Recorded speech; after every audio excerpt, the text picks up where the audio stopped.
Hi, hello. Welcome in, everybody. I hope my chat box is working. God, it has been such a long time since I've streamed. Man, it's good to get back. So, hi, hello. Welcome in, everybody. Just a refresher on who I am and everything. Oh, that's my dog, Fergus. Welcome in. I'm Puck. I am a streamer who's come back after about a year or two of streaming. And a long time. I know it's mainly because my last half of my year at college was getting a little spicy. And I really needed to just kind of sit down and focus. And then I moved in with my parents. And because of where my parents live, the internet here is not that great. So yeah. So you may be wondering, Puck. Oh, my music stopped. Oh, that's so convenient for me. More scuff. I love scuff. It's so scuff. So, oh, Peter's not dying. Peter's not dying. Okay. I hope I'll kill Peter in a moment if I have to. But you may be wondering, Puck, if you haven't streamed in like a year, then what are you doing streaming again? And I'm like, well, I miss streaming. I've been missing streaming for a while now. And so I figured, like, why not? Fuck it. Get back into it. Gonna ease myself into it. We are gonna be doing a little bit of a transition on, like, what I do with this channel. I do plan on still playing games. Maybe not Minecraft. Minecraft's been dying on me lately. And yeah, we're gonna transition. Gonna do a mixture of games now. Probably not Valorant, probably not Apex. Haven't played those super much recently. Maybe getting into playing Baldur's Gate though. Streaming a playthrough of that. Because I've only just gotten to, like, just past Arc 1. So it's, like, not a ton of spoilers or anything. But I am hoping to do this as a regular thing. Where I'm talking about the home campaign I'm running. And which will hopefully soon become a streamed campaign. Now, you may ask, Puck, why are you going to pull a critical role? And I'll answer this now. I don't plan on pulling a critical role. What I'm going to do is the world my home... Oh, that's my dog again. The world my home game is taking place in is a world I've made up called Dostrec. Yes, you gotta say it with... You can call it Dostrec. Or Dostrec. But, like, I pronounce it Dostrec. But yeah, we're... Oh my goodness. The boys be barking. I'm so sorry, you guys. But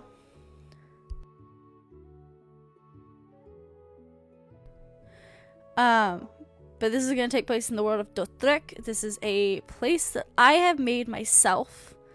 And here I can give you a little preview of the map. So watch this, you guys. I'm gonna close that. Wow! Ooh! Ah! Yes! Hold on, I'm gonna just do a chat test really quick. Just to make sure.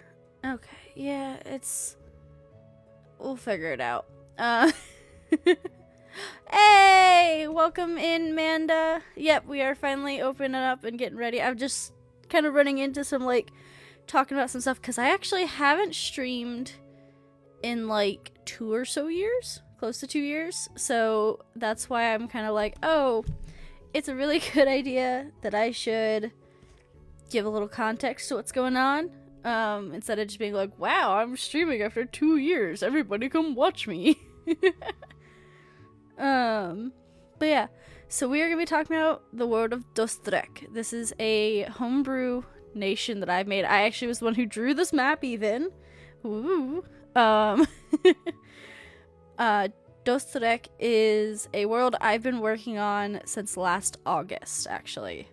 And this is my current home game with some of my friends, that I'm hopefully going to be starting a new campaign. Hi, Edwin, welcome in. This is gonna be a new campaign set in the world of Dostrec. The inciting incident's gonna be kind of a similar premise even, hopefully anyways. And then what we'll be doing is we'll be going from there and creating a new story. So kind of like same setting, similar premise, new characters. Some of the players will be the players from my home game because I wanted to make sure everyone from my home game had an open invite to join in, off the bat. And then I was like, okay, well, now that we know who's interested in this, we will go from there. Welcome to my map. I'm gonna edit. I'm so sorry. There's gonna be so much stuff in this. I have not streamed. It's such a long time. So I'm gonna... What service did I use to make this chat thing again? Night dev. That's right. Night. There we go. Get it. Clicking. So it is gonna still take place on the continent of Dostrec, which is the starter location. And we will have it there, set there, and then we'll go on. The secret is that yeah, that is the secret.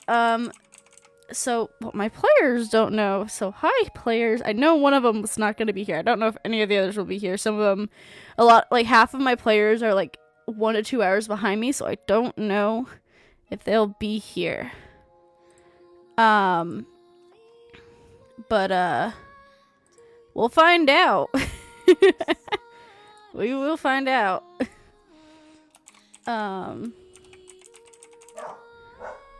But yeah. So we are gonna get a new link for this. Oh my goodness. Angus is barking so much. I'm so sorry for the scuff, you guys. We're gonna try this out. Okay. There we go. That's a little better. I'm also gonna just have chat up on my phone. So, yeah. But welcome in, welcome in.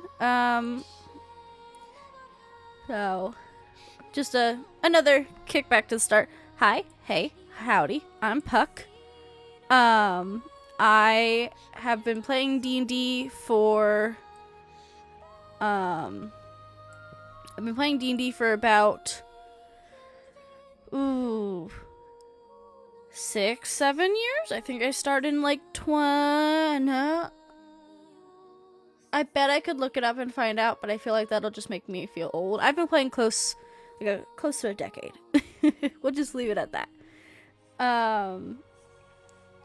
And I got started with D&D because I put out a post on Tumblr with me and my friend and saying hey, we want to play D&D. Does anyone want a GM for us? Got very, very lucky when we met the people who we played with. We met a trio, one of which being the DM, played an amazing campaign themed around Jack the Giant Slayer. I had no idea what I was doing in that campaign because we were not using a service like D&D Beyond or anything like that. And so I was trying, a person knew nothing about the game, was trying to keep track of my character sheet on a PDF that was not a form fillable PDF, and it was just a whole bunch of bullshit.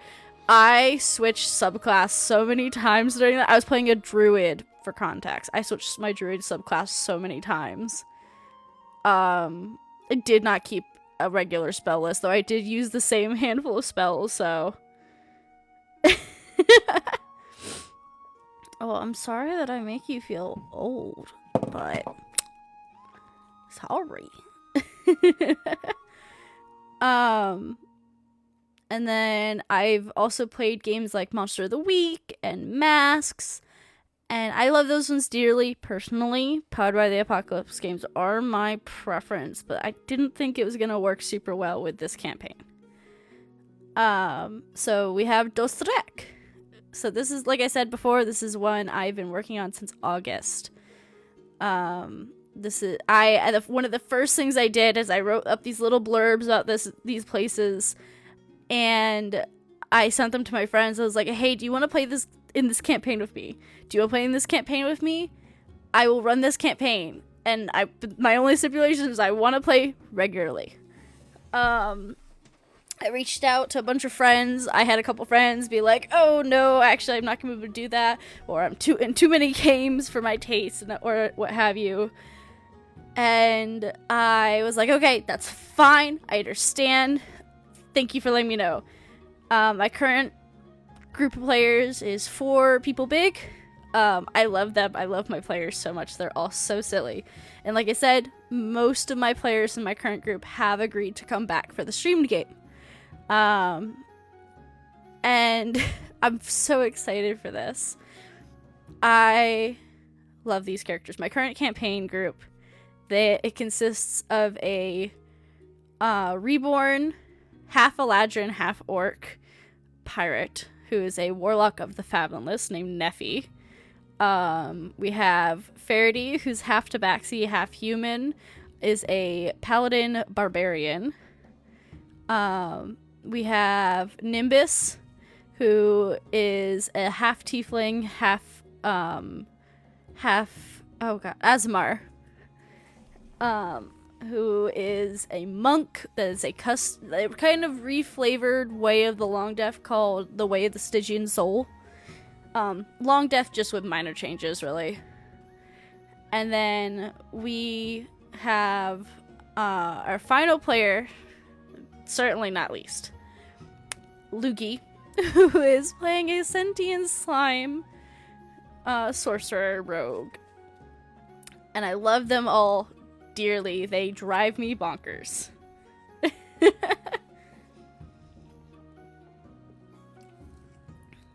Yeah, my only other stipulation with this is that each of them had to come from a different nation. Because I thought it would be more... Yes, a sentient slime named Lugi. Shout out to you, June. If you're watching this, I love you. June plays the craziest characters in my other home campaign that I play in. My friend June plays a... if you know Old Man McGillicuddy from Gravity Falls, essentially that as I think he's a halfling artificer who's completely lost his mind. I love June's characters. I cannot recommend them enough. Yeah, and like I was saying though, my only stipulation with this was that they all had to come from different nations. Now, as we go through this, you guys will notice that there are 5 nations that are listed on this, excluding the Divino Requiem. And that you will notice that there are 6 nations that I talk about.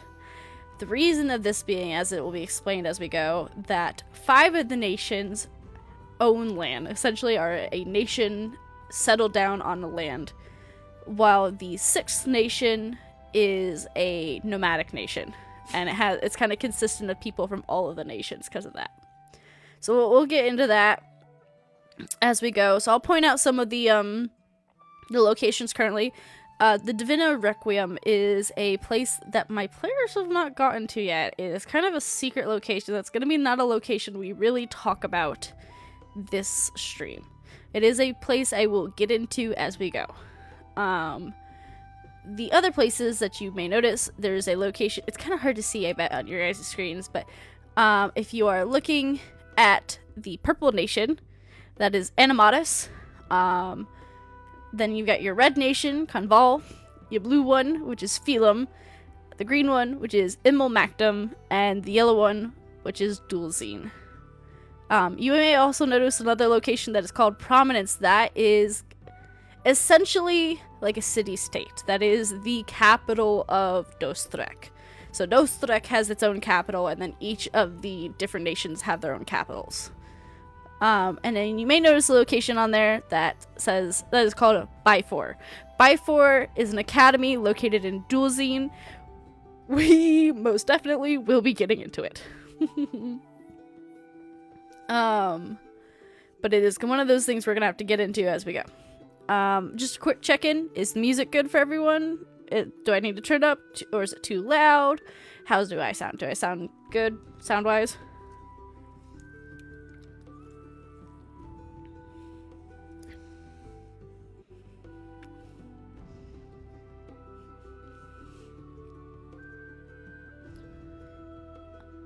Okay, perfect. Cool. I just wanted to double check before we got into it. So I'm going to close the map for now. At a later date, we will have a more detailed map for Bifur. I'm currently working on it. I'm going through and replacing all of it with proper text instead of my scratching handwriting. So we'll get into that. So we're gonna say bye to Dostrec for right now. Wow! Look at that! We got a whole new thing. Woo! So welcome to my lore document. This was a 21-page lore document I wrote during the month of August while I was preparing this campaign. There are definitely some details that have changed compared to my current game. We will not be getting into that this session. This session is all about introducing you all to this world. So I hope you enjoy. So, once again, welcome to Dostrec, also known as the Ravaged Hand. I will be doing a character voice for this because I'm going to do this as Weaver Euphoria Noxite, the current speaker of the Woven, and we'll get into who that is in a moment. But this is meant to be kind of like a comprehensive little account of a blurbo, if you will, of Dostrecan history. Now, let me get my Euphoria voice on. Once upon a time, Dostrec was whole.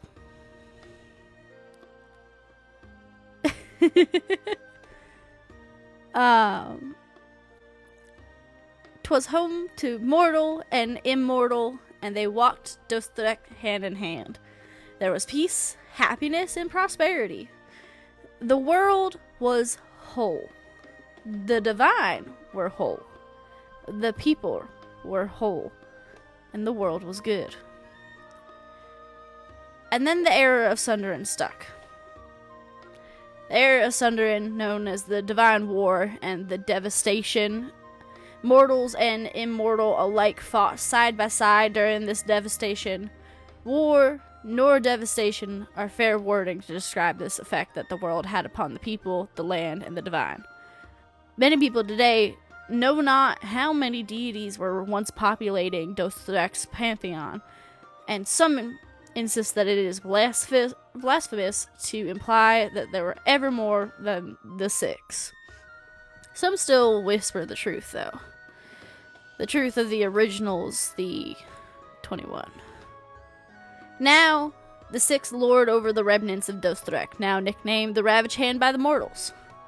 You've got the twins, now one, governing the sun, the moon, the storms, and the quakes. You've got the Woven, who governs time, fate, magic, thread, and the herds. You got the Dwell, who governs the lands, the mountains, the gems, and the flame. The Exposed, who governs the mortal pleasures, birth and death, emotion, and trade. The Conflict, who governs violence, tactics, temperance, and sacrifice. And the Wandering, who governs travel, trickery, change, the seasons, and the harvest. The 6 guide the people of Dostrec from their homes in the above, their home in the ether. The mortals of the nations of the six speak the praises of their patrons above, and the gods respond in kind through their speakers, their champions, their rulers, and they're blessed of the below. Now, you must be asking, Puck, who is this character? Who are these people? What is going on? It's great that you are asking these questions. I love it when people ask these questions. The six are the divine, also known as the gods of Dostrec's pantheon, which I can introduce them to you all now, or at least their symbols. Say hi, symbols. Okay, so we have the twins. Just a reminder, the twins are the ones who govern the sun, the moons, the storms, and the quakes. There are 2 moons in Dostrec. I wrote this before I decided there's 2 moons in Dostrec, though. So, oops. You got the Woven, who governs time and fate, magic, thread, and the herds. You got the Dwell, who governs the land, the mountains, the gems, the flame. You've got the Exposed, who governs the mortal pleasures of life, birth and death, emotion and trade. You've got the Conflict, who governs violence, tactics,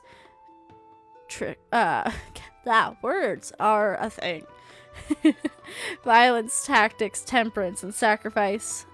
And the Wandering, who governs travel, trickery, change, the seasons, and the harvest.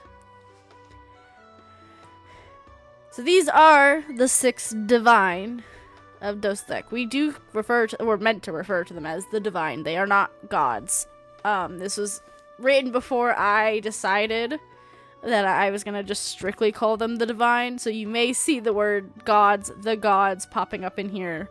And that's okay. That's okay.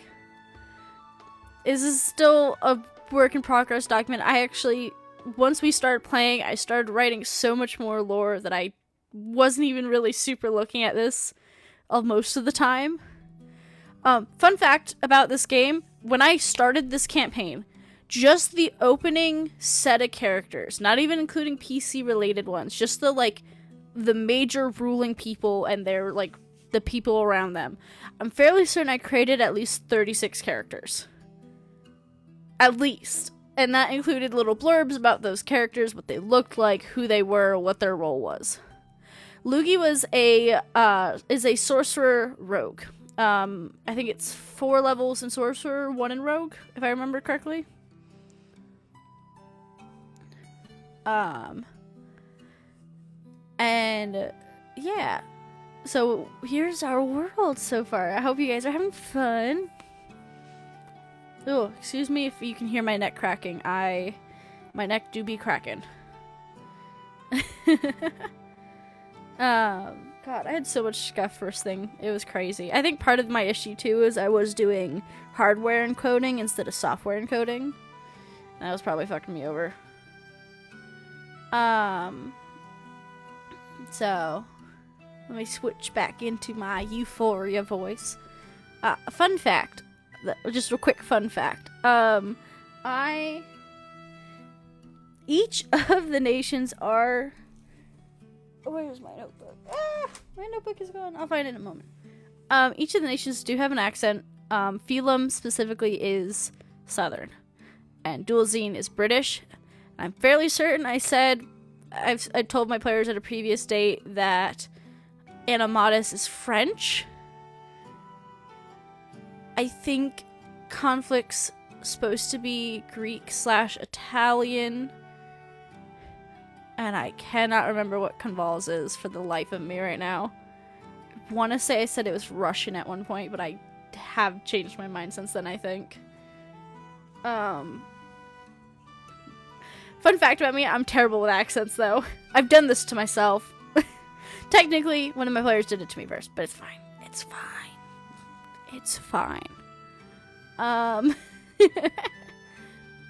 So, the pantheon of Dostrec was once full of 21 deities, but now there are only the 6. The Twins, the Woven, the Dwell, the Exposed, the Conflict, the Wandering. The twins, a once shattered pair of twin godlings put back as one. Together they govern the sun, the moons, the tides, the storms, the quakes. The woven, the tireless weaver working upon and without end the loom of fate. The woven governs time, fate, magic thread, and the herds. The dwell, an age-old being who once laid upon the waves and became the land and mountains of Dostrec. The dwell governs the land, the gems, the mountains, and the flame itself. The exposed, true desire incarnate of all and any who gaze upon them, and who may be the most mortal of the above. The exposed governs the mortal pleasures, birth and death, emotion and trade. The conflict, a fearsome champion within white armor stained red with the blood of endless foes. The conflict governs sacrifice, violence, tactics, and temperance. And then the Wandering. The warm heart of a friend on the endless cycles of mortality. The Wandering governs travel, trickery, change, the seasons, and the harvest. Almost 3,000 years ago is when the Era of Sundering ended. Not happened. Ended. It was a divine war that shook the very core of Dostrec. Where once mortal and immortal walked together hand in hand, now fought side by side, and the 21 fought amongst themselves upon the land of the below, of which the mortal realm is called. Deities were shattered, torn asunder, killed in cold blood, and consumed by their brethren. Now it has been almost 3,000 years that have passed since the Era of Sundering, which in the current, for context, for the people who are not in part of my game, and not part of my notes and what have yous, the current campaign, and how the new one will start as well, will take place on the cusp of the 3,000th New Year. Sorry, I'm which in this world is called Eos, which is the Greek word, or either Greek or Latin word for dawn, which I thought it was fitting. So this is all being written from the perspective of the 2,999th year post-Sundering. So yeah, fun fact about that.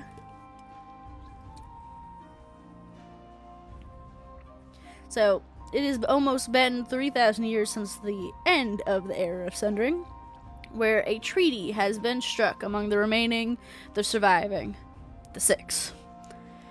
The Six have agreed to remain in their home of the above, to live separate from the mortals on the below. In turn, each of the Six would choose a speaker to act as their mouthpiece to the mortals, one divinely blessed and a true paragon of their ideals. They would continue lording over their given and gained concepts. They would be passive in the lives of mortals unchosen, and be dealt grave consequences. Their emissaries would take their place on the below in granting divine will on the behalf of the Six. So it is willed, and so it has been decreed fair. It has been almost 3,000 years since the Six walked upon us, but it may not be another 3,000 years where they continue as so. You're like, Puck! That is so much information! What is going on? Good. It is meant to be a lot of information. It's meant to be overwhelming for my players when they were reading this. So, let's do some explanations. The below and the above are the names for the planes in this world. The below is the mortal plane, and the above is the ethereal plane, essentially the ether, as it's also known as. So essentially what they agreed at the end of the war is that the divine, the deities of Dostrec, would remain in the above after the Era of Sundering, and then that they will not physically touch the below, as part of a peace treaty. And so what they do is they pick a person, and they're like, you are like a person who is like follows my concepts to the T. You are gonna be my mouthpiece. I will speak to you specifically to enact my will among the people. That is how it shall be. That is how it's been decreed fair. So each divine has a speaker who is their mouthpiece. The only exception to this is the twins, because they were once two gods, now made one, so they must have twin everything. But we'll get into that as we go. Emissaries are one of the few things in this world I have not super duper built upon, and will plan on doing so. We may end up eventually having just a whole section, that like an entire like stream that is just dedicated to creating emissaries for Dostrec. We have one major emissary, two technically in a way, that I've brought up with my players so far. One is Depth, who is the emissary of the Bifrost Strait. We'll get into that eventually, just not this stream. And then you also have Depth's Familiar, who's technically also an emissary, which is a Kraken. Again, we'll get into it at another time. But emissaries are like, it's a divine being who's been created by a member of the Six to act as a representative of their divine will. Emissaries typically represent a specific concept or portent of that deity that created them. Their form and drive is determined not only by the deity that created them, but also the region they preside over. Some emissaries roam the lands or waters of Dostrec, taking the forms of animals, things, or even weather patterns. Others find themselves stationary within a large portion of a region, such as an emissary taking the form of the inky depths of an ocean bay, or a deep cave within the tallest mountain. Most powerful emissaries are able to take humanoid forms in addition to their traditional ones, appearing as beings made from nature around them. I lied about Depth. I'm going to talk a little bit more about Depth. So Depth is one of the major emissaries in my current game. Depth is, like I said, the emissary of the Bifrost Strait. They are made of waters of the depths of the strait. No pun. Well, pun was intended, but yeah. So, you're like, Puck, what about the mortals? We talked so much about the immortals. What about the mortals? We haven't mentioned them at all. You're right. We're gonna do that now. So, welcome to our mortal section of the doc. The speakers, the rulers, the champions, and the blessed. There are 7 speakers, 9 rulers, 16 champions, and 21 blessed of the below. These are the representatives of the immortals to the mortals. The speakers, divinely chosen, choose their champions, the blessed of the below, chosen by chance. The rulers come to power in a myriad of methods, dependent on the nation they hail from. This is what is agreed upon the Six, and it is what has been deemed fair. I hope you guys don't mind my shitty little southern accent, by the way. I do just slip into it regularly, so I may just end up using it while I'm talking randomly. Just a heads up. I hope y'all didn't mind. I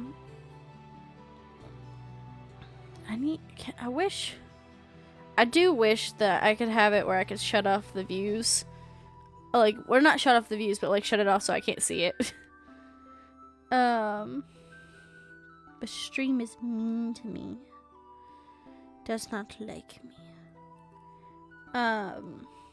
Alright.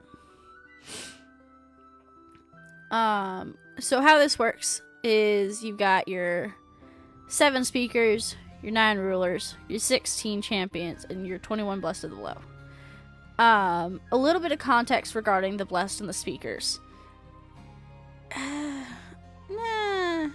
Maybe. We'll give some context to those, maybe. But we'll get there. We'll get there in time. Alright. So, the speakers, with their personal champions, have residence within the Citadel, the great capital of Dostrec, prominence, for half of the year. Together they work in tandem with the rulers of Dostrec, the 9 rulers, 1 of the nation of the woven, 2 of the nation of the twins, 1 of the nation of the dwell, 3 of the nation of the exposed, and 1 of the nation of the conflict, and then sometimes 1 of the nation of the wandering. They meet within the hollowed halls once a month to discuss worldly matters among their nations, to catch up, to broker continuous peace since the era of sundering. Together they work to help their people to prosper and to thrive. So, like I said, Prominence is kind of like it's kind of like DC is what I kind of built it off of. It's not technically its own nation, but it could be if it wanted to be. And that's okay. We'll get there. It's a city-state, in my opinion, is how I describe it. And it's kind of, it's big. It's big. It's like the size of DC. But yeah. So you got your speakers. Speakers are mortals who are divinely chosen by the deity lording over each nation, though there are occasions where one may be chosen to act as speaker for a nation not their own. Fergus Jameson, can I help you? Come here. You got shit to say? You shit talking? Fergus, what's up?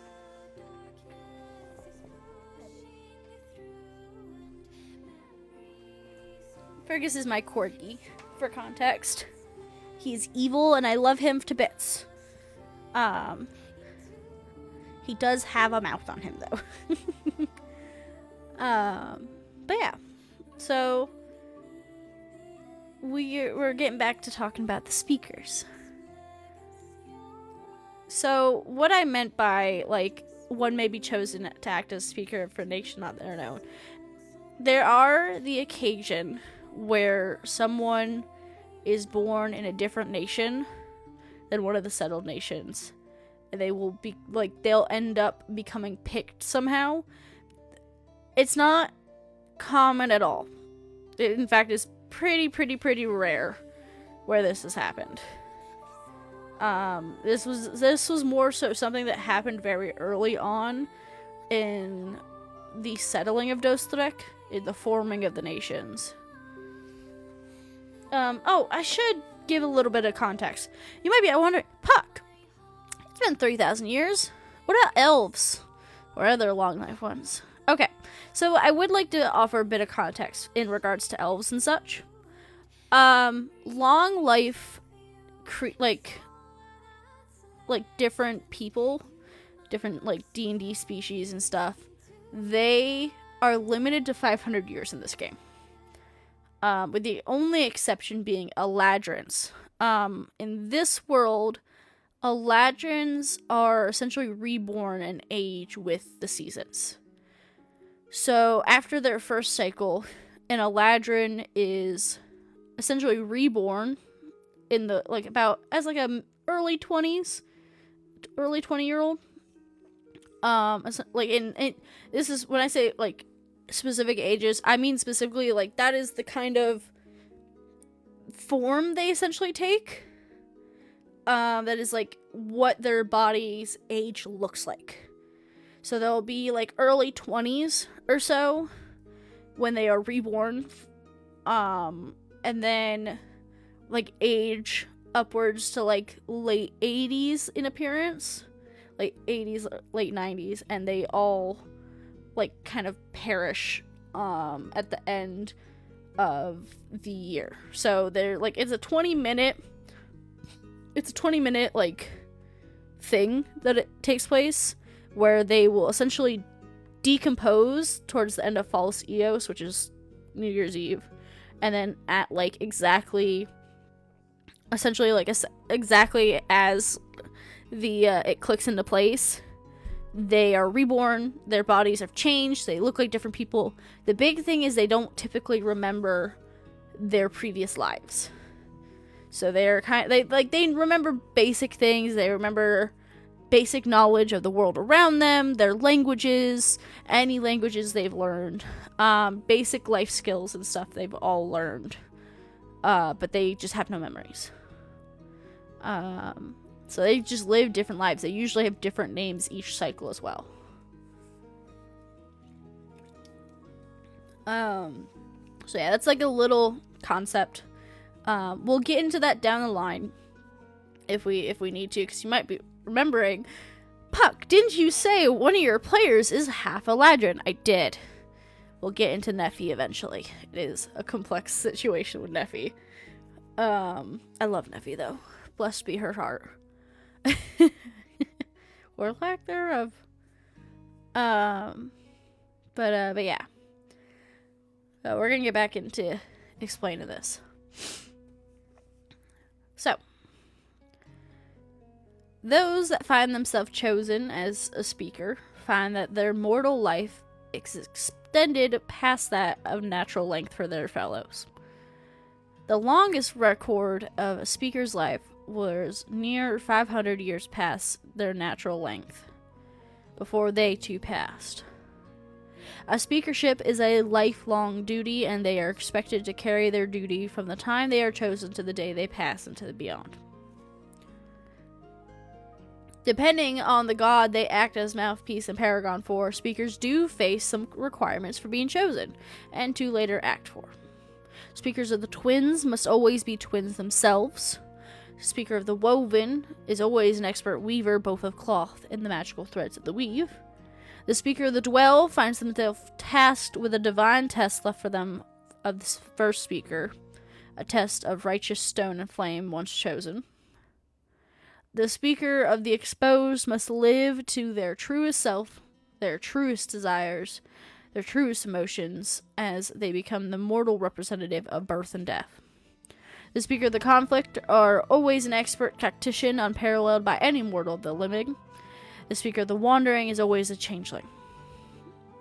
The current speakers of Dostrec are as follows, and I would like to note these are the current speakers as of 2999 PS, also known as post-100. Yeah, very much like that. The Doctor from Doctor Who is actually very much the inspiration for how I created Eladrins. Because I always thought it was really interesting that Eladrins are meant to be beings of the seasons, but they don't super reflect it other than emotion stuff. Like, your emotions can cause an Eladrin's emotions can cause them to switch seasons. Switch seasons, but they can't, like, just switch in most D&D cases. So I was like, that's stupid. That if they're supposed to be season related, they let them be season related. So yeah, very good note. Oh, Fergus Jameson, what are you grumbling about? What? Why are we grumbling? Did he get your ears again? Did Angus eat your ears again? Yeah. Sorry, my ADHD brain is very easily getting the better of me. So these are the current speakers of Dostrec as of 2999 post-Sundering. Lady Kalani Astrin, speaker of the twins. Sovereign Kilin Astrin, speaker of the twins. Weaver Euphoria Noxite, speaker of the woven. Glory Moonrise, speaker of the exposed. Sir Gentle, speaker of the conflict. I just noticed that I wrote the conflict twice. We're gonna ignore that. We're gonna leave me alone about that. I just noticed that. Leave me alone. And fellow speaker of the wandering. The speakers are all gifted with a semblance of their deity's essence, an echo of their magic.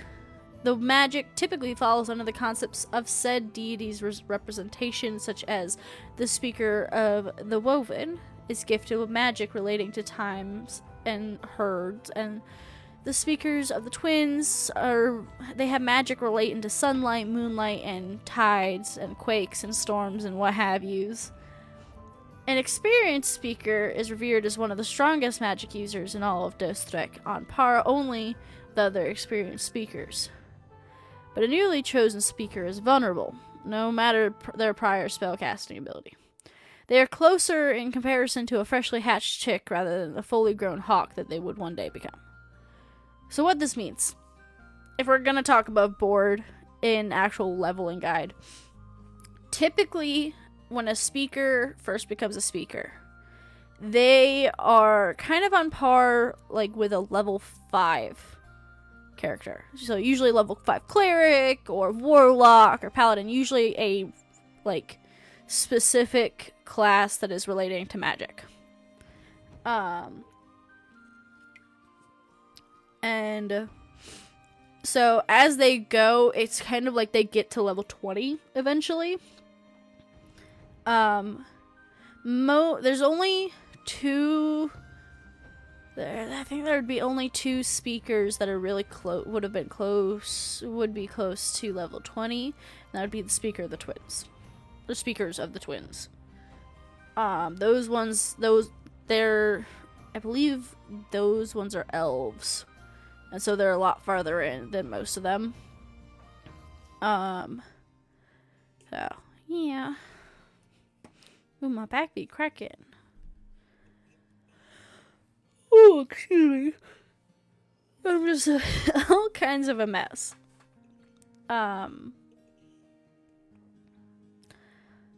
addition to the magic, speakers gain an open and somewhat constant ability to communicate with their deity through telepathic needs, and when absolutely desperate, a speaker could potentially even summon their god themselves.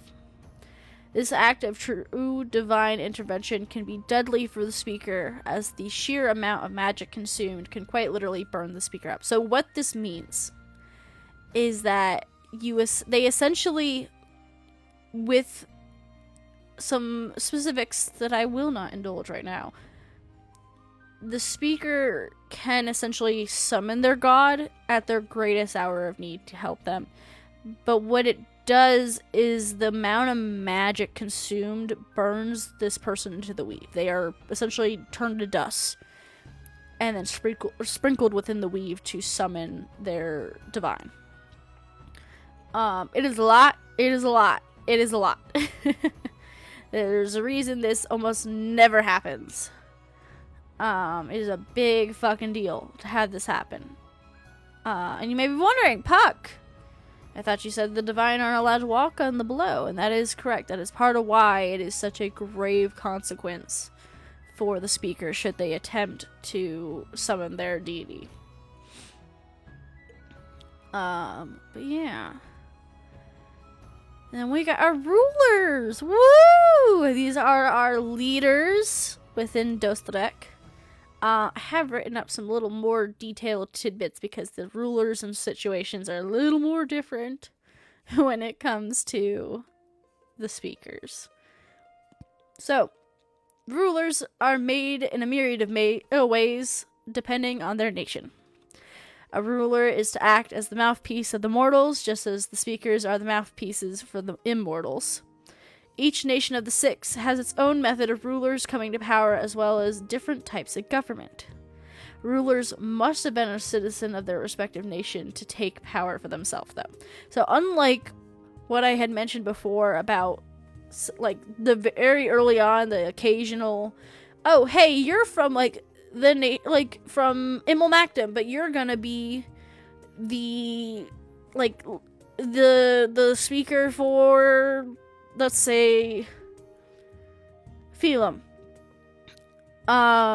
You can't do that with this. These are essentially like your elected representatives in a way. These are, you have to be a citizen of this place to become the ruler of this place, kind of a thing. So, you have Dualizine, the nation of the twins. Your current rulers, because just like how your speakers are always twins, your rulers are always twins. The current rulers of Dualizine are High Ruler alias Lucero and High Queen Callisto Lucero. And unlike some of the other nations, Dualizine currently has heirs to the throne, which is heir apparent Guinevere Marin and heir apparent Nimue Marin. The twins is a nation ruled as an oligarchy. So just also a quick heads up, because I'm assuming you're gonna figure it out as we go, but just a heads up. Each nation essentially worships one specific god. They are not stopped from worshipping other gods, but it's kind of like this is your primary god. This is the one that everyone's going to be worshipping in this nation. And because of that, the different nations are a little blessed by their respective divine. But we'll get to that. I know I say we'll get to that a lot. It's okay. We will. Alright. So, the nation of the twins is ruled as an oligarchy, just as the speakers of the twins must be twins themselves, which is seen holy. I just realized that is, like, written like shit. We'll fix it eventually. So, speakers of the twins must be twins. Rulers of the twins of Dualizine must also be twins, as seen as holy. Twins born within the nations of the twin are taken shortly after birth. They are placed within a combined home and academy dedicated to raising and training of them and their innate magical abilities. I almost said spellcasting abilities, but training begins in the year of the 6th name day and ends the year of the 20th name day. So one of the fun things about this place, right? This is Bifor Academy I'm actually talking about. Bifor Academy, instead of having it where you, like, graduate, has it where you age out. So you study from your 6th name day to your 20th name day, so it's essentially 14 years. So, like, college, or, like, high school, and then a couple years of college. Kind of a vibe. You age out after your 20th name day. There's not really, like... It's kind of a year-long school. They don't really do schooling like how American schools do it. They are year-long, so they'll have breaks here and there, but it's mainly pretty constant schooling. So it can be a lot. It's very intensive, but what can you expect of a place that trains the potential rulers and speakers of the nation?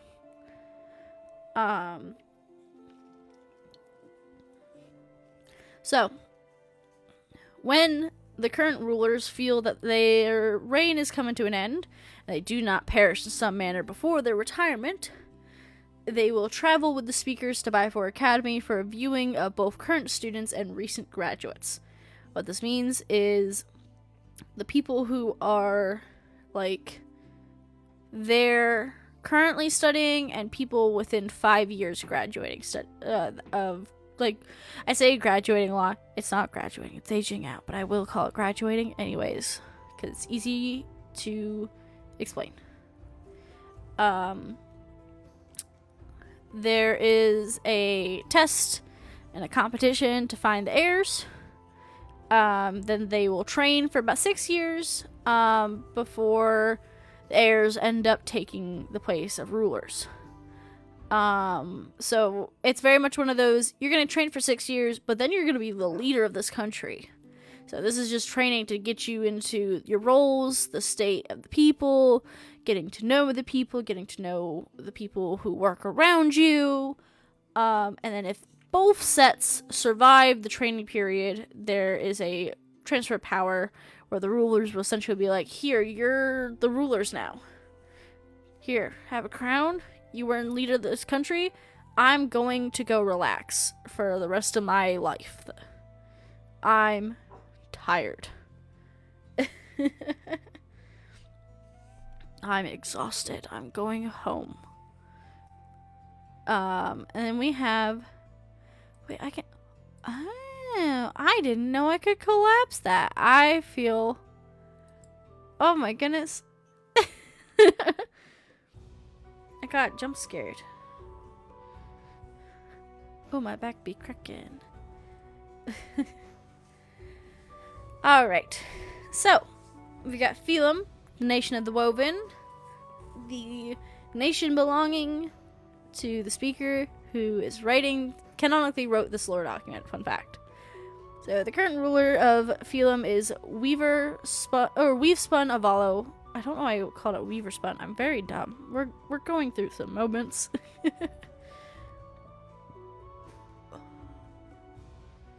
The nation of the Woven is a monarchy with councilship, so it's kind of like a constitutional monarchy in a way. They essentially, they're a special case. You got a bunch of elders that you also work with essentially with this. Hello Fergus. If we come to play. Hi baby.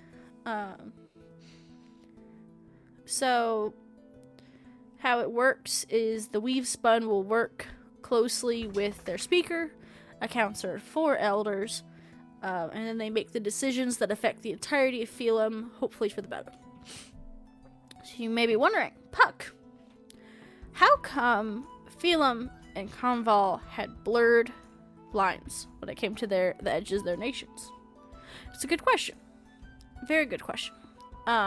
So because the nation of Conval is belongs to the not belongs to, but is the nation of the Dwell, which is the nation of mountains and lands that have that. They essentially kind of, and like the Woven is like the representative of like the herds and such. They work together to farm the fields and stuff, to manage the livestock, the herds. Because of that, they work so close together that any of the towns and stuff that are within that area don't super always know what nation they actually belong to. So they kind of, a lot of them just end up with like dual citizenship in a way. Just for like easiness sake. Because there's no point in fighting over who belongs to where if you're all just working together.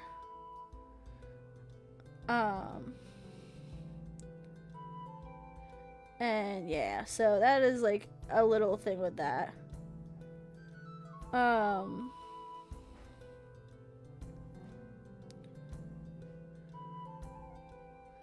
Sorry, I just got a thing. But yeah. So, the Weave Spun is the lawmaker and diplomat for the people of Phelim, acting as their face of the nation. They are served when they are chosen by the Weaver until it's their time to pass into the Weave. So how this works is essentially... Well, I'll just read the rest of the statement and explain, because I'm just reading statements and then reading the same explanations. Outsiders of other nations believe that the Speaker of the Woven chooses the ruler, titled the Weave Spun. This is half true. The Speakers of the Woven are often gifted with visions and prophecy when meeting fated or blessed people. It could be something little, like a chance future encounter, or in more rarity, it could be something that completely alters the tapestry of fate for everyone.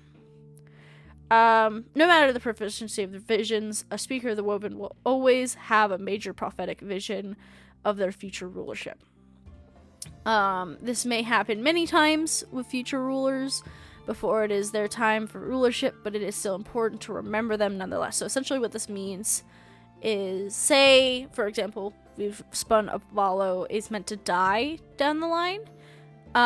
If Avalo's successor is already born, the current speaker will know it. So that way they can kind of be like, okay, yes. So they essentially know all of the people that are alive currently, if they've met them, of those who become the next like Weave Spuns. It's a little complicated right now, but Euphoria's not going to tell anyone that. It's fine. It's fine.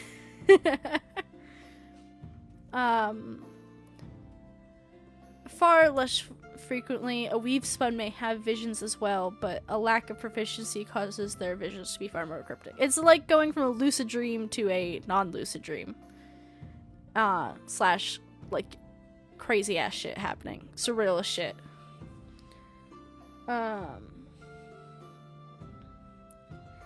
Yeah. So we've got Conval, the nation of the Dwell. The current ruler of Conval is King Jet Edwin Rockfell the Fifth, and the current heir of Conval is Crown Prin Malachi Rockfell the Second. The nation of the Dwell is ruled as a hereditary divine monarchy. So the ruler of Conval acts not only as the lawmaker for the people, but also their high judge.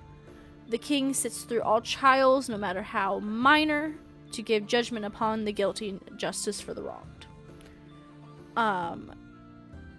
Though through their councilship of their speaker, all leaders are expected to be just and neutral for the duration of their rulership. Rulers of Conval often serve as a ruler well into old age, death, or until they have determined their heir to be their worth. So essentially what this means is that, kind of like with how speakers are, the ruler will stay in power, essentially, until they die or they decide their kid is good enough. So it's pretty metal. No pun intended. No pun is intended.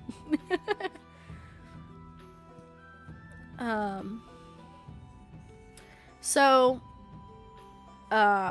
like, yeah, we're working on it. So each child of either the current ruler or speaker is tested on their sixth name day, with a relic of the first ruler Conval, a flame-kissed blade that has been stabbed into the middle of the royal throne room. A true heir of Conval will not only be able to pull the blade from the acidic flooring, but will remain unburnt of the blade's red-hot handle in the process. To a true heir, the relic blade feels like the gentle warmth of an early summer day. If the child is unworthy, though, the blade makes quick work of burning the hands of the attempted wielder. Were he not, of course, the speaker is on hand to heal any potential inflicted wounds before scarring can begin. So essentially, you have to it's a sword in the stone kind of moment. King Arthurian legend was very much a big inspiration for Conval. So the next heir, who is usually a child of the current ruler, or speaker, will kind of walk up to this big ass blade in the middle of this flooring and grab at the handle to try to pull it loose. If it works, great. Pull it out of the stone, real easy. If not, you get burnt. It's okay though, you've got healers. So, Animatus is a fun situation. So, Animatus, the nation of the exposed. There are 4 representatives. Essentially 3 rulers, 1 speaker. So you've got the current representative of the District of Risk and Reward, which is Idra Odell. The current representative of the District of Commerce, Bao. The current representative of the District of Seoul, Amir Nima. And the current representative of the District of Cycles, which is Speaker Glory Moonrise. The nation of the exposed is ruled as a republic led by an upper council and a lower council. The rulership is split between the 4 districts: the District of Risk and Reward, a district dedicated to the mortal pleasures of the now; the District of Commerce, a district dedicated to merchants, bartered goods, and diplomacy; the District of Seoul, a district dedicated to the home, heart, justice, and education of Animatus; and the District of Cycles, a spiritual district related to birth and death. The districts of Risk and Reward comments. God, I'm losing it. The District of Commerce and the District of Seoul each have 6 representatives that make up the lower council, and for a total of 24 representatives in the lower council. Every 6 years, votes are held for the lower council with eligibility for re-election, and elections are held every 12 years among the lower council for the upper council with limited eligibility for re-election. Members of the upper council are limited to 3 terms total for the upper council and for a total of 36 years of rulership. Despite this term limit, most upper council members only serve 1 to 2 terms. So this is a republic, So how it works is each of the different districts, they vote for the lower council. Like, I want this representative, I want that representative, and I want this representative. And then from there, the people of the lower council will vote amongst themselves on each of the representatives that will take place in the upper council, who will therefore be the actual leaders of those nations. Oh my goodness, my glasses are starting to hurt. There we go. And then we have Immelmactum, the nation of the conflict. The current ruler of Immelmactum is Monarch Slate Trevelyan. And then, like, after all this, if we have a bit of time, I'll also go over the descriptions for these characters. If not, we'll go into character descriptions next world building session. Alright. So, nation of the conflict is ruled as a monarchy by combat. I only use monarchy because that's the only one I know that's like a super single ruler that's like not elected. So I don't want to call them a dictator because they're not a dictator. Immelmactum has been elected as the most dangerous rulership due to the nature of their selection. Every 6 years, a rulership competition is held by the current ruler and speaker. This competition is typically one of martial prowess with no holds barred. Whoever is the last standing is coronated as the next monarch of Immelmactum. If there is not a surviving runner-up, they are crowned the champ. Okay.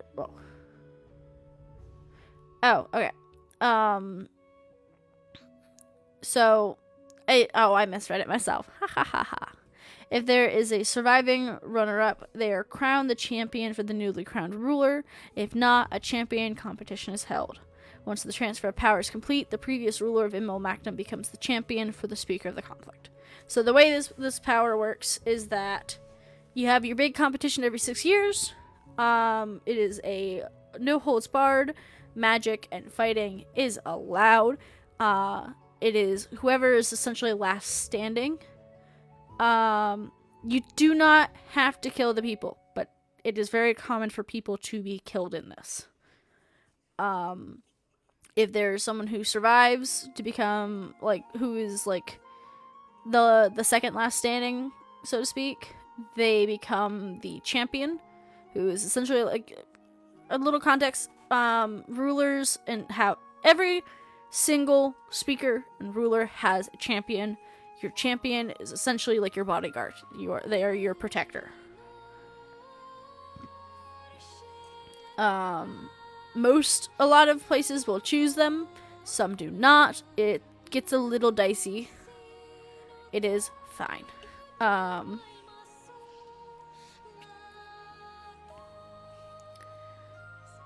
If the new rulership champion feels dissatisfied with their new ruler, though, a trial by duel is held. This trial by duel is as titled. The new ruler and champion fight in a battle to the death. Many who have witnessed such events have described it as a brutal occurrence that only the sorest of losers dare to take. No matter who wins, a new championship competition is held afterwards to fill the newly open position. The time limit to decree a trial by duel is 2 months to allow both the new ruler and the champion time to recover from the initial competition. This is because most commonly because this is a no holds barred kind of competition, you have to expect to get the shit beat out of you. And if you're getting the shit beat out of you, you're not going to be in any position to try to challenge anyone else. So yeah, it's kind of also like you get to try once, and then if you fail, the next champion cannot. Kind of a thing. It's you get like one attempt on someone's life. That's it. You get one. And then we have Van Reed, the Nation of the Wandering. The current ruler of Van Reed is known as Zephyr. Rulership in the Nation of the Wandering is something of a volunteer position among the Eladrin members of Van Reed. At least, that's what most people assume due to the Eladrin's, in essence, single-year lifespan. The people treat rulership of Van Reed to be kind of as the original intent decreed by the Six, to be the mouthpiece of the mortals of Van Reed. To speak for them when in prominence, to translate the mortal joys and woes to the Six above and their speakers. While the Eladrin ruler do not typically have memories of their past lives, they have something much stronger in the form of true intuition and empathy, as well as the help of their speaker and champion. For almost 3,000 years, there has been Eladrin on the figurative throne of the nomadic nation of the Van Reed, and it is the subject of constant argument on whether or not Van Reed has had the same ruler or nearly 3,000 different rulers. So we are going to take a small break, though, because we're about halfway through the document and we just hit the champions. And I'd like to go refill my water bottle. So we will be back in like 5 or so minutes. While I go get a new drink and such, and grab a snack while I'm moving. So yeah, we'll be right back. And I will see y'all in like 5 or so.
Howdy, hey!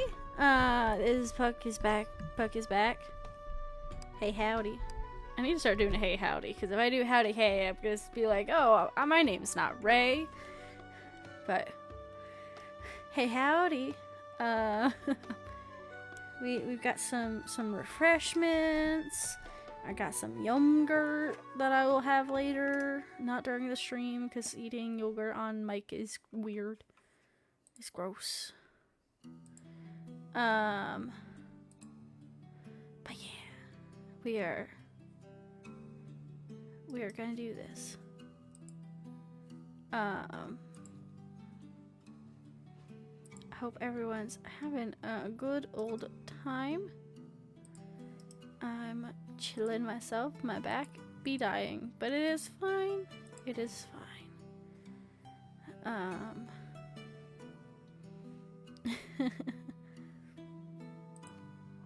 So, where we left off are the champions.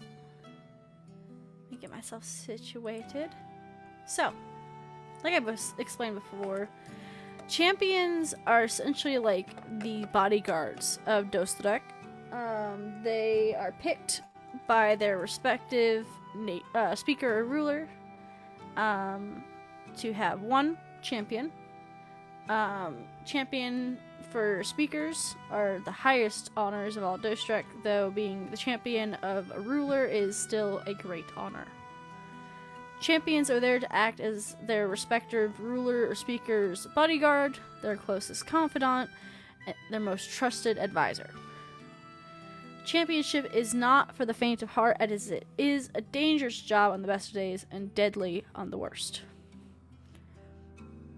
Most speakers or rulers simply hand-select their respective champions, but nations such as Conval or Imul Mactum have their own rituals or competitions to select their champions for them.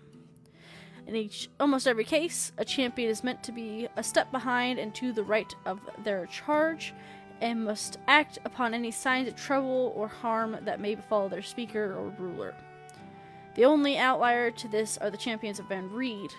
Most citizens of Dostrec will go the entirety of their lives without ever having witnessed a champion of Van Reed. With trickery being one of their most sacred aspects, one may even wonder that perhaps Van Reed does not have any champions to begin with. Maybe they haven't in years. For nations that have alternative methods of choosing champions, let us read ahead. So, starting off with Conval. Much like the ritual of rulership, any potential champion must pass a rite of flame and stone left behind by the first champions of Conval. A shield that is made of magma and obsidian, it kissed in flame, much like its sibling, the flame-kissed blade, that any true ruler of Conval may wield. A worthy champion will be able to carry and wield the massive shield as if it is lighter than a feather and no warmer than an early summer morning. The worthy remain unharmed, while the rest are rejected, find themselves burned or permanently injured. Those that are tested first are members of the royal family. If none are found or work out, members of noble families or well-recognized members of society are tested until the worthy one is found. So what this means, for a bit of context on how Conval is set up, Conval being the nation of mountains and land and gemstones, they are a very mountainous nation. How they work is 50% of the land is taken up by mountains that they have burrowed into. In fact, the capital of Conval is literally just buried within the tallest, biggest mountain.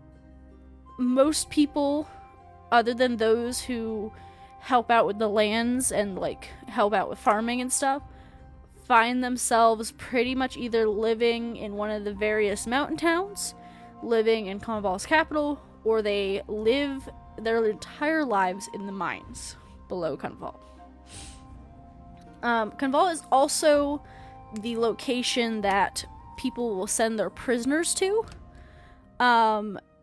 to be just permanently imprisoned or imprisoned for however long it is the place that has the prison. It is an underground prison. No one wants to go there. It's terrible. So yeah. So when they say, like, they'll first test members of the royal family and the noble families, they're kind of pulling a Cinderella, where they test out in the capital, everyone in the capital gets tested, and then they move on to testing, like, people in the mines and in the fields and all that. More typically, though, it is one of the children of the rulers or the speakers, though. So in contrast to that, as mentioned previously in regards to the monarch competition of Imel Macdam, you have the championship competition. Again, it's only takes place if there's not a surviving runner-up from the rulership competition. Then they'll hold a champion one. That's about it.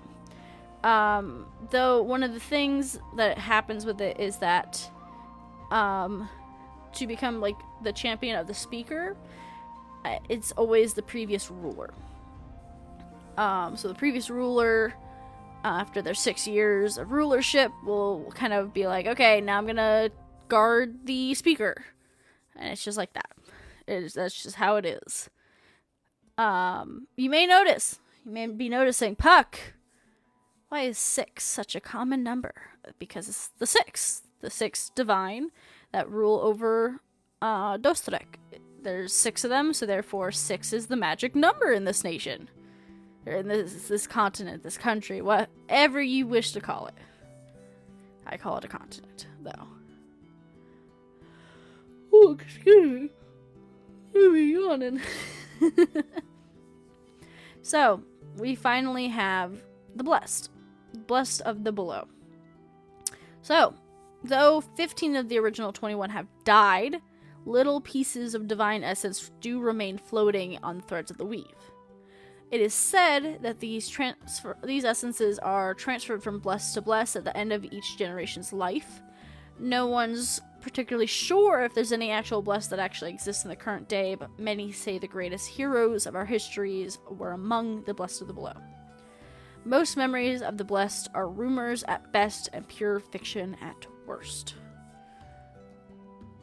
It is believed to be that the blessed were given fractions of shards of echoes of divinity from a member of each of the original 21. The blessings gift their bearer with a power, a representation of their divine. Some notable examples found within fable and myth are of an Azamar blessed by a long-forgotten divine with powers of unbelievable luck. Another, a tiefling believed to have been blessed with the inability to perish in combat. Another, a human blessed with not only the ability to feel others' emotions, but also to manipulate them. The gifts, the blessings, seem to be different for each blessed as each person of Dostrec is to a stranger they may meet on the street. So how this works is that even though there are 21 dead divine, or not 21 dead, there are 15 dead divine, there are still sharp pieces of them in Dostrec that, similar to how speakers work, find their person that they are affixed to and will give that person a power.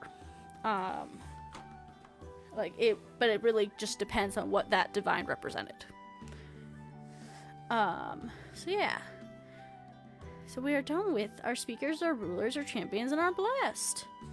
So, now we move on to the fun part, which I should have probably just ended after that. But I needed to refill my water bottle. It's fine. It's fine. Do we have any questions, comments, concerns currently? I'm gonna take a sip of my water bottle while I wait. Because we just went through a lot of information.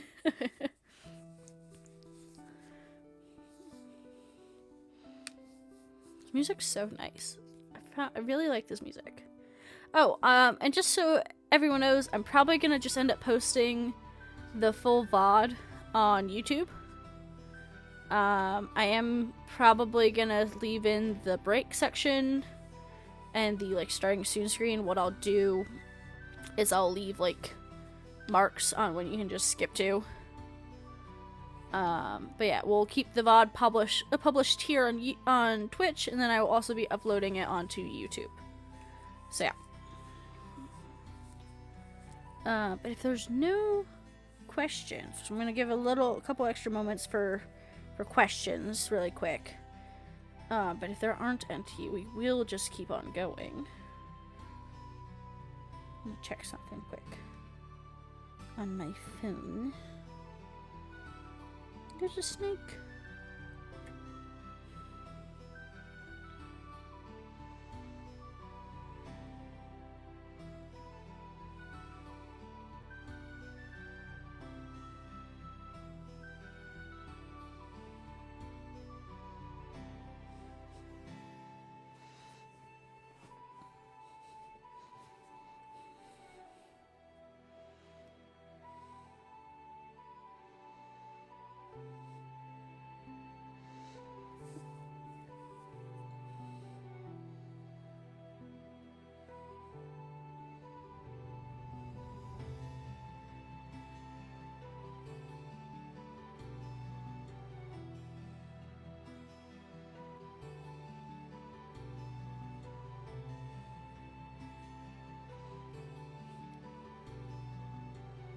Alright, since there are no questions, let's just keep on going. Alright.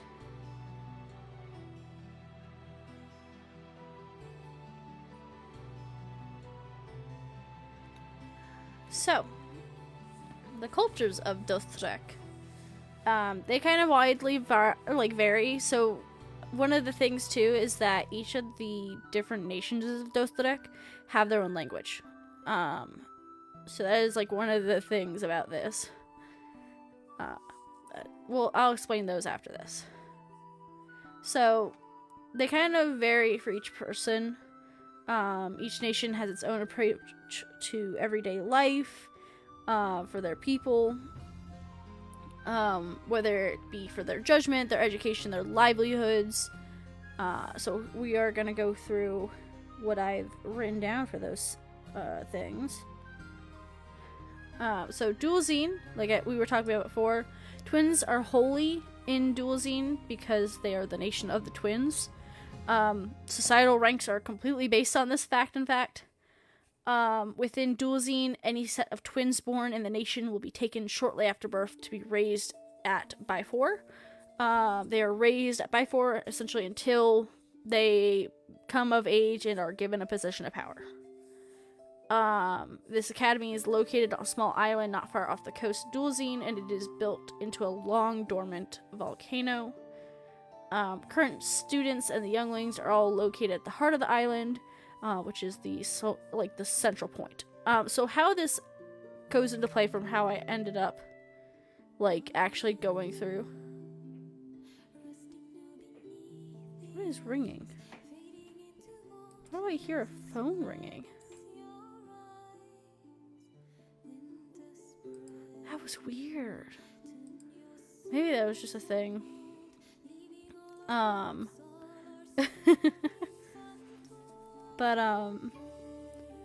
So I did change some minor things after I wrote this in regards to layout. So the school itself is actually located at the heart of the volcano, while the living areas are located around the base of the volcano. So it is a note that I did change. But you have to keep in mind this is coming from this is written from the perspective of someone who's not from Dualzine. So this is stuff they've been taught.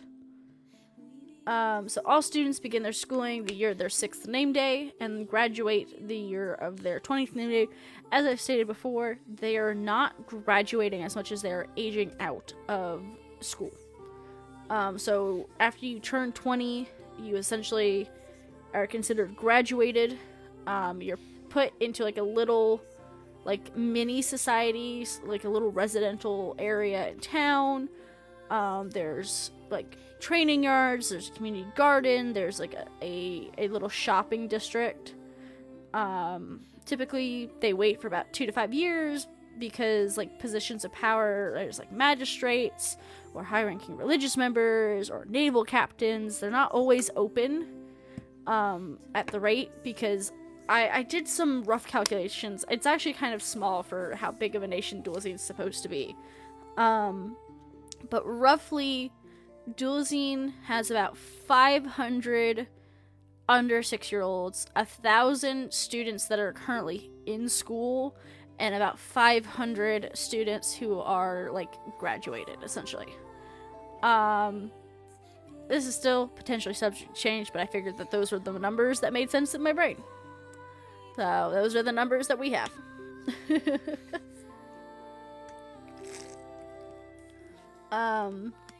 So, they have expanded the school about 10 times since it was opened. It has been open since not long after the end of the Era of Sundering. And the main section of the academy and its living area now take up the entirety of... Oh, so actually this is a good note that I changed. So the academy itself takes up the entire middle area of the volcano. Like, it is inside the volcano itself, while the living areas encircle the outside of the volcano. And though not all graduates end up being very powerful figures, Bifort is still a wonderful location for connections should one want to move into business. So it is also very common for, like, like merchants and such to end up joining, like not joining here, but, like, connecting with students of Bifort, because those are just potential rulers and shit. The highest trophy, the position of power, of course, is the rulership and speakership. So pretty much most of the speakers of the twins and, like, rulers have come from Bifort. They have trained in Bifort. This was why this was done this way, is for the training.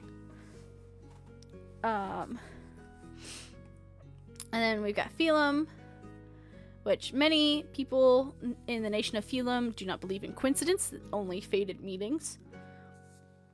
Just as their society is built upon the herds and their weavers, the people of Phelim believe wholly in the tapestry of fate upon the loom of the woven.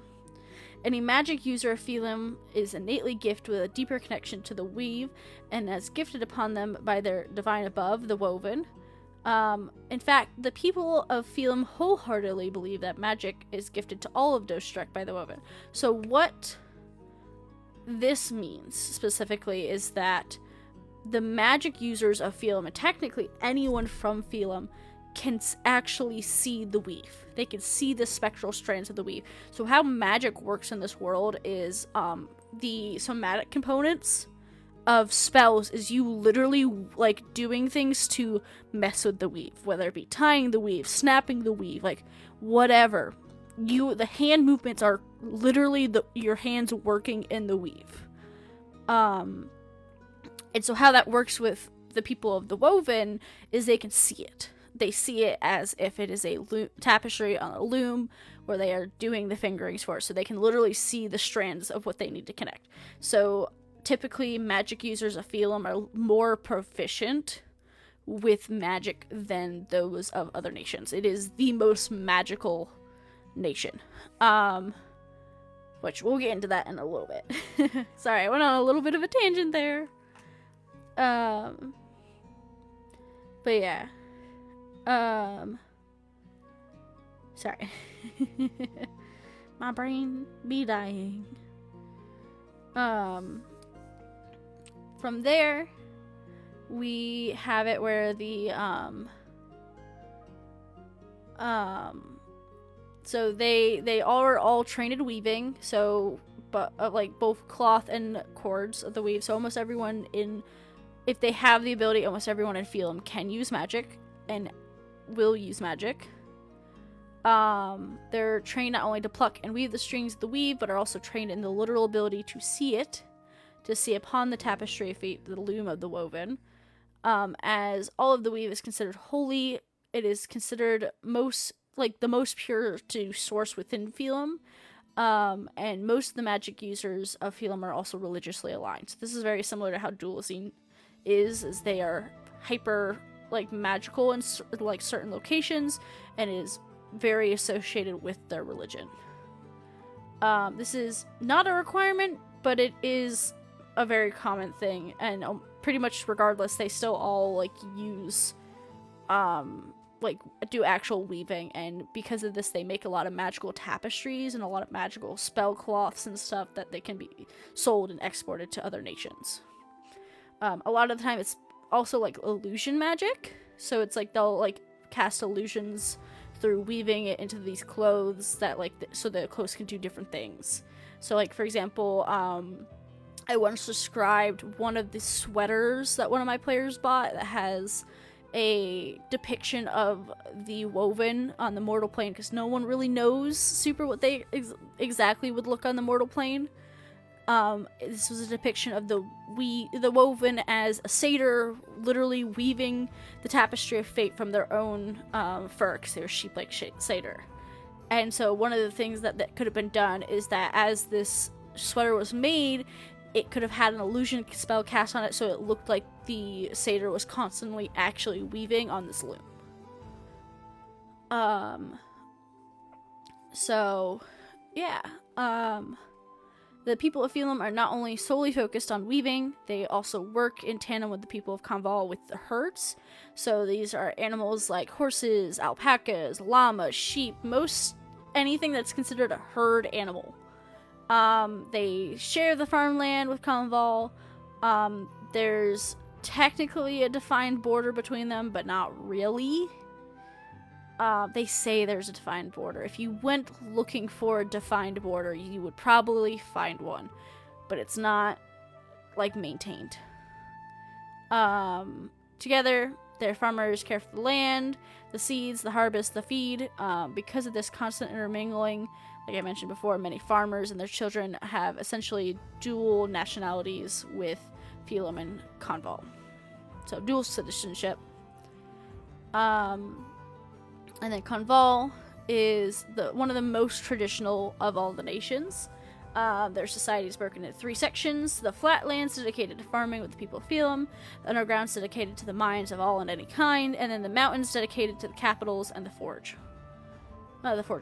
In fact, the people of Conval believe that the Dwell is the mountain range that their capital is settled within, as if the Dwell previously mentioned laid down and became the mountains and has been sleeping there for 3 millennia. They are hardy, and their separations sometimes make Conval feel like it is actually 3 separate nations under the Divine rather than just one. So yeah, they're very, very intermingling with the ones that farm the land. The mines that lace the underground are kind of like dens of snakes and other burrowing creatures. The mines for just about anything that can be mined, but there's a focus on metals and gems, a portion of which is exported to Animatus as raw materials for jewelers and metal workers, while the rest are sent straight to the capital within the mountains of Conval. Those born within the mines do rarely ever leave them, rarely even ever leaving the underground. There are a few, of course, that do seek metaphorical better weather, and chancellors within the capital or even like another nation. Those who leave Conval, though, are even fewer than those that leave the mines on things other than business. Those who live in the capital range from those who work within trade and exports, which are the forge masters, scholars, citizens, and the royal family with the speaker. The capital is full of artisans, many of who have never had to experience a true day of hard physical work in their lives. In addition to all this, the capital is also where the jails of Conval live. At the very bottom, the deepest depths that have ever been dug their way into, lie the prison system of Conval. All those who commit any crime, major or minor, within Conval borders face judgment at the hand of their ruler, and they also face their sentences within the depths of Conval. So Conval's prison system is based around Tartarus from Greek myth.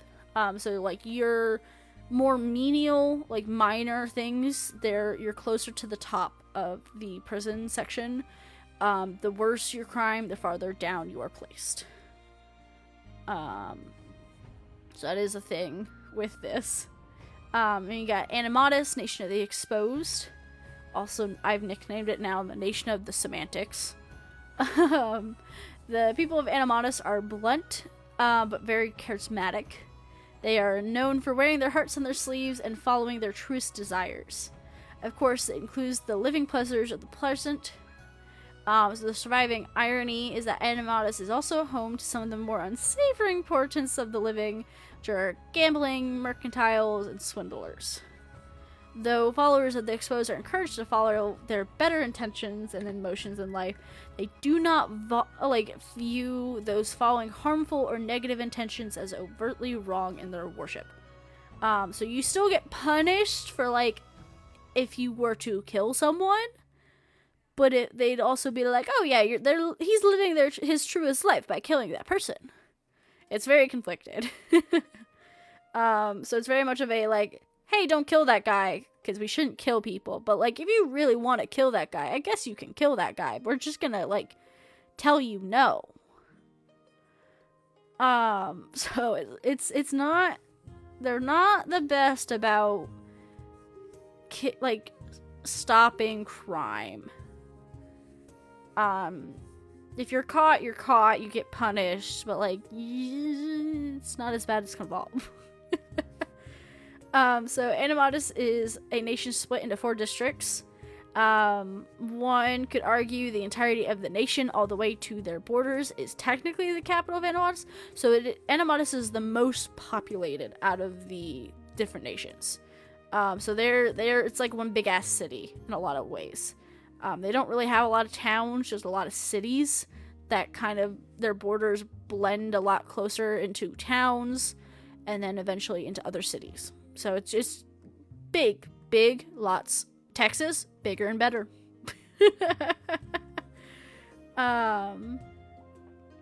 So, yeah.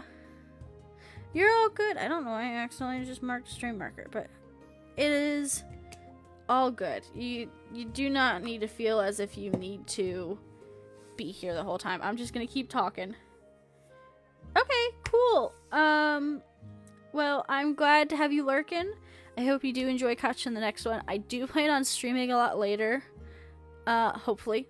I may be doing more evening streams going forward, because I do know most of the people aren't really super able to be here for, like, the day during the day streams, especially considering a lot of the people I know are hours behind me. So we're gonna look into doing some more evening streams instead of, like, day streams. But yeah, thank you for being here. Alright, so back to what we were talking about, though, because we're almost done. We're at 22 out of 29, and after we're done with the doc, we're gonna end stream. Alright, so the majority of the population find their livelihoods and homes in one of the 3 populous districts. Some in the district of Risk and Reward, which is a district dedicated to concepts of mortal pleasures. Some in the district of Commerce, the district that is dedicated to the concept of trade. And the district of Soul, which is where most people live, which is the district dedicated to home, justice, jurisdiction, and education. The 4th district, which is the district of Cycles, is more of a spiritual district that is dedicated to birth and death, and where only the holy live. So essentially what that means is it is a district dedicated to religious folks and religious members that manage like the religious side of stuff. They are the ones who help with people with, like, family births, family deaths, what have yous, in betweens. They are a district that manages, like, the grave sites of the people of Animatus. The district that most, if not all, begin their journey in is the district of Commerce. Lorded by the newcomer Representative Bao, the District of Commerce is also home to the diplomacies of Animatus. All important officials and imports cycle through the District of Commerce, and they all tend to leave through there as well. All wares and trades, any and all kinds, have shops within this district. It is endlessly busy, though many of its patrons and purveyors make their way to the District of Risk and Reward when the sun sinks beyond the horizon, as well as when the 2 moons take their place within the sky. This district is located at the very front of the nation in a large ring. In this case, I did eventually change my mind. It's more of like a half circle, but it is like kind of encircling the outside of most of it. The district most visit after their time in commerce is the District of Risk and Reward, which is lorded over by Representative Idra Odell. You can tell I'm starting to get tired of talking because I'm tripping over my words more and more. The District of Risk and Reward is where all of the mortal vices and pleasures reside, from gambling dens to bars and distilleries to the brothels. It is full of whatever a being may desire and even more. There have been tales of people losing themselves in this district as they travel from desire to desire, only to find themselves thrown out when there is nothing left to their name at the end. So this district is located as a quarter ring on the left outer edge of the nation. So it's beside it, but like in a part of a ring. I like to think it's more of like a puzzle piece, though. It locks into the ring that is the District of Commerce and kind of sits halfway around that. The district dedicated to the homes and lives of most of Animatus's. I spelled Animatus wrong there. I'm losing. You can tell I was getting a little more rushy with this as we were getting closer to the session. So Animatus's populace is the District of Seoul. This district holds the majority of the living areas like houses and multi-family homesteads, the education institutions of Animatus, and the judicial system. So most homesteads encircle the various schools, either general, advanced, or trade, located in the district. Sprinkled amongst these are beacons of learning. There's also the judicial buildings. There are those who break the tenets. There is where those who break the tenets of Animatus, including crimes such as thievery and violence, are judged and convicted. As part of an agreement with Conval's previous rulers, these convicts, which it's mostly specifically the really bad ones, are sent to the depths of Conval's prisons. Animatus itself is not built to hold prisoners for a long time, which is why only the weaker crimed peoples stay there. This district is located at a quarter ring on the right outer edge of the nation. Again, like a puzzle piece, locking around it on the other half. And then finally, you have the district that's located at the heart of Animatus. This is the District of Cycles, which is the district dedicated to birth and death. The only things that are in the District of Cycles are graveyards, birthing houses, temples, and monasteries. I would like to add in, I think that's where the hospitals would be as well. Like places to receive healing and care. There is the ruler, wow, I need to take a moment to breathe. So, temples within the District of Cycles are used for prayers for the dead and handling of funeral services for public at a cost. There is a rumor that Speaker Glory Moonrise protests charging the public for funeral rites, but the other representatives outvoted the idea of free services. For those who cannot afford such costs, do often find themselves seeking out the Temple of the Stygian Soul, which is a group of monks who offer free but not terribly fancy funeral services to the public. There are a number of tasteless rumors regarding the Stygian Soul monks, which leads to most trying to scrape together the costs to go to the Speaker's temple services. I need to make sure this is hearing me correctly, because I feel like I'm getting quieter. Next we have the nation of Imul Mactum. competition's everything in Immelmactum. It is these people's bread and butter, their night and day, their entire lives. From the time that they are a child entering the schooling of Immelmactum until their deaths, followers of conflict compete over everything. The people of Immelmactum are taught from a young age to compete, to beat, to mull over tactics, and wait for the time to be right. The violence and martial arts of Immelmactum make many outside of the nation forget that temperance and tactics are also under the holy governance of the conflict, but all of the most well-known tacticians have hailed from there. From the time of their 6th name day to their graduation at the year of their 20th name day, now, conflict, graduation, yes. Dual-zine, graduation, no. There's the difference. Children of the conflict are given a partner. Think partner in crime. This is their main competitor, their best friend, their closest confidant. Oftentimes, these partners end up fulfilling every meaning of the word, so great care is taken when pairs are picked. Post-graduation of generalized study, most pairs move on to either advanced tactical studies or to the Dostrec Guard. Because of this, and as well as the post-sundering treaty, between 50 to 60% of all Dostrecan recruits and guards are from Immelmactum. So Dostrec has an army overall, technically. It's not really used much other than by, like, speakers and such, and, like, rulers. But it's, again, not really needed much because we've had a peace treaty of almost 3,000 years. It's more of a formality. The guard is there more so to protect people from monsters than they are to protect people from people. There's definitely still terrible people in each of these places, but it's not a major thing.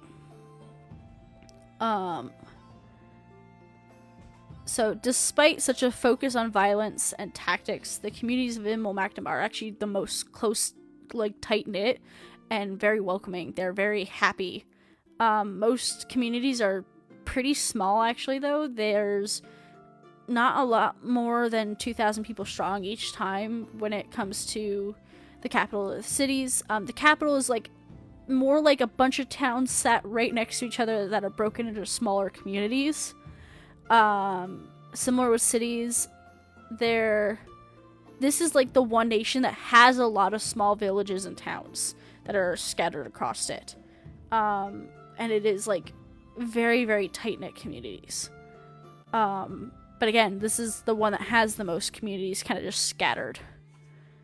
And they're very, very welcoming people, surprisingly enough. They will compete with you about shit, but they are very nice. And then you have the nation of Van Reed, which is the nation of the Wandering. Van Reed is the nation that kind of consists of the outcasts of the other nations. And of those who find themselves lost, both physically and metaphorically. They are a nomadic people that are scattered across the land and waters of Dostrec, yet are all still followers of the Wandering. The head of the group, which consists of the ruler of Van Reed, Zephyr, Speaker Fellow, and their champions, Dion and Wrecker, along with a handful of devoted followers or old friends. It is said that the very seasons change and follow Zephyr and Speaker Fellow as they travel. This group has never been noted to stay in one location for longer than a week. Other groups have occasionally been noted to stay for a period of time, whether to help things such as seeding or help with troubles that may plague the other nations and the Dostrecan guards. The only time of year where all of the members of Van Reed converge is during the months of Discovery and Leaf for the pilgrimage of Harvest and Eos. The pilgrimage of Harvest kind of takes place at the beginning of the season with the same name. A little bit of context. This place has different names for seasons, different names for months, different names for everything. So in Dostrec, there are 12 months. Each month has essentially 6 weeks. Each week is 6 days. 24-hour days still, though. Everything's multipliers of 6 in this place. So there are different names for the different months. I'm not super going to go over those right now because I don't want to have to pull the document up because I am getting tired. we'll try to cover it next time. I'm so sorry if you guys keep hearing my water bottle. I've been taking sips because my throat's getting sore and dry. So the pilgrimage begins at the bottom of Immelmactum and the Dualzine border, and it kind of curls across the various nations. So here I can give you guys a pretty good example. So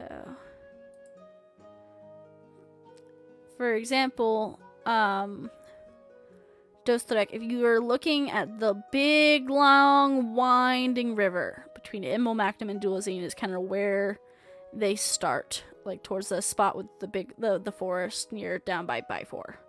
And they kind of loop their way through Dualzine, loop their way through Immelmactum, and then up through Phelum, down through Conval, along through Animatus, and to the top where there's that X at the top of Animatus.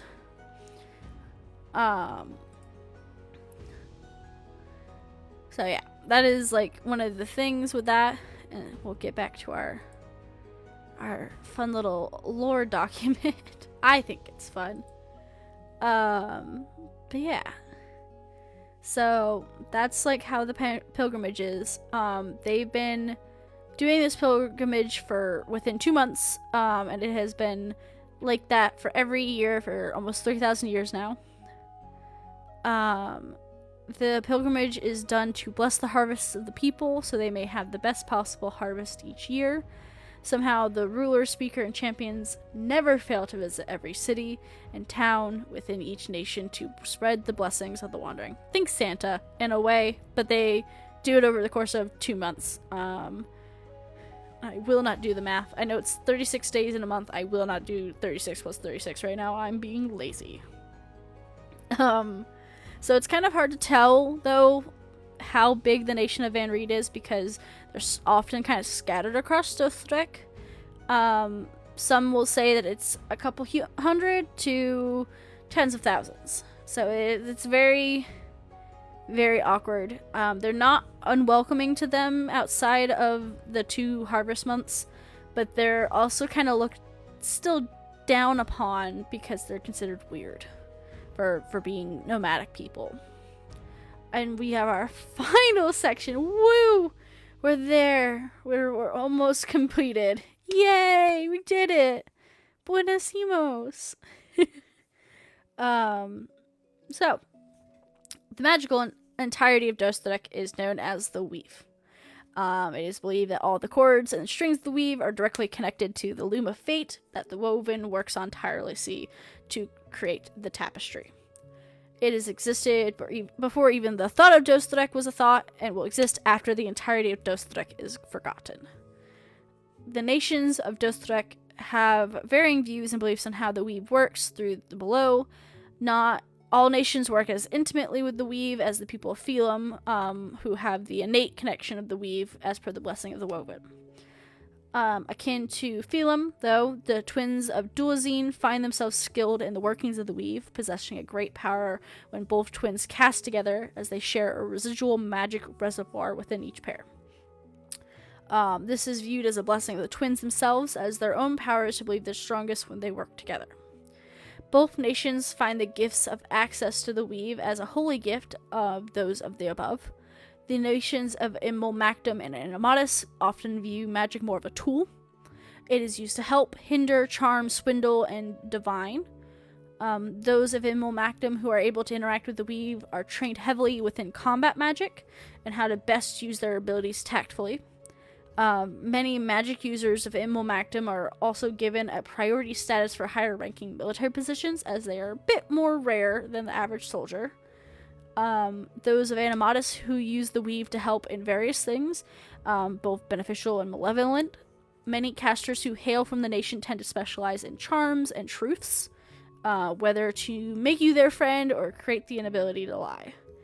Of course, those of the district of Cycles also specialize in death magics, but also view raising the dead to be sacrilegious. The only person of Conval that truly feels to be called, it's fair to call them a caster, their speaker, which is Lord Magnus Rockfell. His abilities to be that of a typical speaker, but with a specialization in truth magic. There are those in Conval who do work with the weave other than the speaker, which are the Forge Masters. Forge Masters do not consider themselves as those who would pluck or braid the weave to do their bidding. Rather, they are molding, hammering, shaping, sanding the weave into the forms of weapons and other magical items. These Forge Masters are incredibly tight-lipped about the secret of Forge Mastery, and it has remained to be Conval's secret to this day.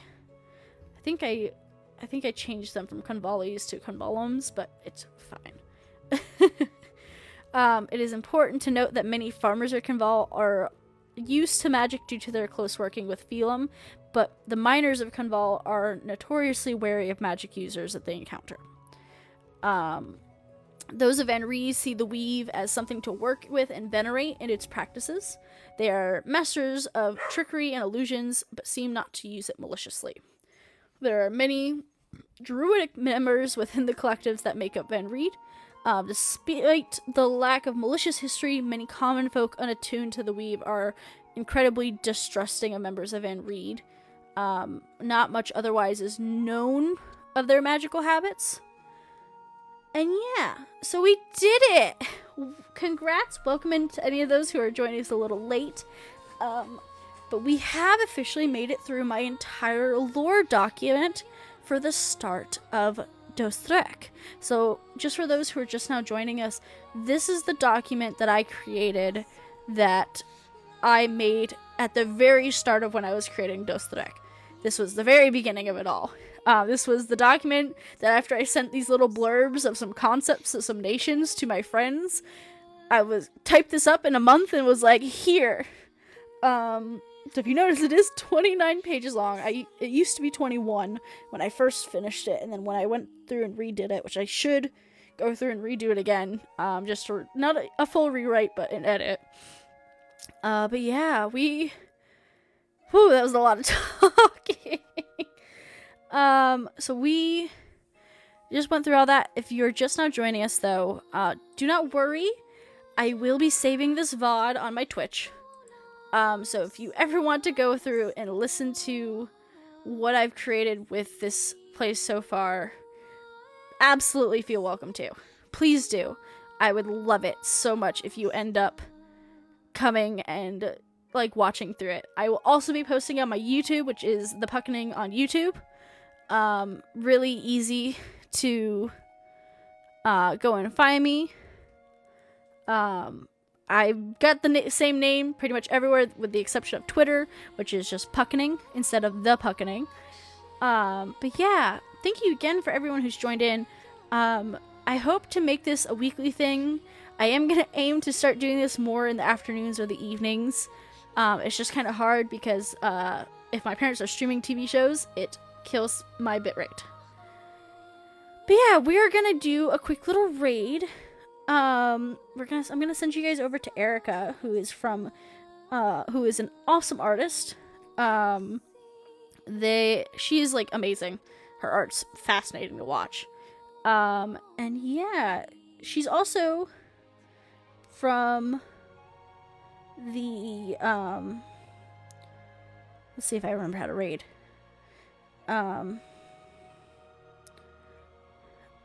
She's from the camp.